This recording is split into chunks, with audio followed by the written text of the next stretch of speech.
విడతల Rajani sir minister రాష్ట్రంలో police పాలన గుండా పాలన సాగుతోంది. మూడు సింహాలు కాకుండా మూడు సింహాల బదులు కూటమి పార్టీలు చెప్పినట్టుగా పోలీసులు వింటున్నారని చెప్పేసి కామెంట్ చేసింది సార్. అంటే ఇప్పుడు విడుదల రజనీకి కానీ జగన్మోహన్ రెడ్డికి కానీ వీరందరికీ పోలీసులు గుండాల్లాగా రౌడీలుగా ఎందుకు కనపడతా ఉన్నారంటే వాళ్ళ డ్రగ్స్ ముఠాన్ని పట్టుకుంటూ ఉన్నాం. విశాఖపట్నంలో వాళ్ళ యువజన నాయకుడు వైసీపీ యువజన విభాగ అధ్యక్షుడు కొండారెడ్డి ఆయన రెడ్ హ్యాండెడ్ గా డ్రగ్స్ తో పట్టుబడ్డాడు.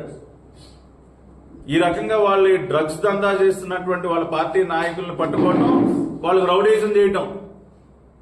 అంటే వాళ్ళకి కావాల్సింది ఏంటి? ఎక్కడికక్కడ వాళ్ళ పార్టీ ముఠా నాయకులు డ్రగ్స్ అమ్ముకోవాలి, యువతను నాశనం చేయాలి, వాళ్ళు తయారు చేసినటువంటి నకిలీ మద్యాన్ని మేము పట్టుకోకూడదు, దాన్ని ఆపితే మేము రౌడీలు గుండాలం, వాళ్ళ డ్రగ్స్ ముఠాన్ని పట్టుకుంటే మేము రౌడీలు గుండాలం, వాళ్ళ రప్ప రప్ప అంటూ కత్తులు పట్టుకుని రోడ్లపైన డాన్స్ చేస్తే దాన్ని అడ్డుకుంటే పోలీసులు రౌడీలు గుండాలు, గంజాయి కొట్టేసి రోడ్లపైన ఆడపిల్లల్ని వేధిస్తుంటే వాళ్ళని పట్టుకుంటే పోలీసులు రౌడీలు గుండాలు. వాళ్ళకి రోడ్డు పైన అరాచకం చేయడం కావాలి. రాష్ట్రంలో జరుగుతున్నటువంటి అరాచకాన్ని అడ్డుకుంటే అది తప్పు. అంటే పోలీసులు 2019-24 మధ్యలాగా కేవలం ప్రేక్షక పాత్ర వహించాలన్నమాట. ఇదేనా కోరుకునేది? నేను అడుగుతా ఉన్నా సూటి ప్రశ్న. ఇవాళ మాట్లాడుతున్నటువంటి విడుదల రజనీని గాని వైసీపీ నాయకుల్ని గాని నేను సూటిగా అడుగుతా ఉన్నా, మీరు కోరుకుంటున్నది ఏంటి? రోడ్లపైన అరాచకాన్ని మీరు కోరుకుంటున్నారా?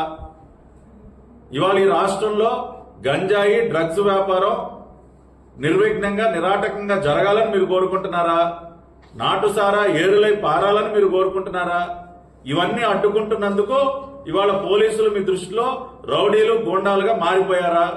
అంటే ఈ రాష్ట్రంలో శాంతి భద్రతలు అక్కర్లేదా? ఈ రాష్ట్రానికి పెట్టుబడులు రాకూడదా? పరిస్థితి ఉండదు. ఇవాళ పోలీస్ అధికారులకి ఫ్రీ హ్యాండ్ ఇచ్చాం, తాట తీయమని చెప్పాం.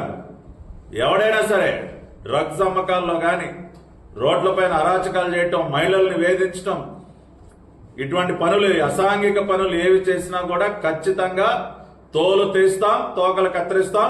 మీరు ఏమైనా అనుకోండి, కాకి యూనిఫారం చేయాల్సిన పని ఖచ్చితంగా వాళ్ళు చేస్తారు.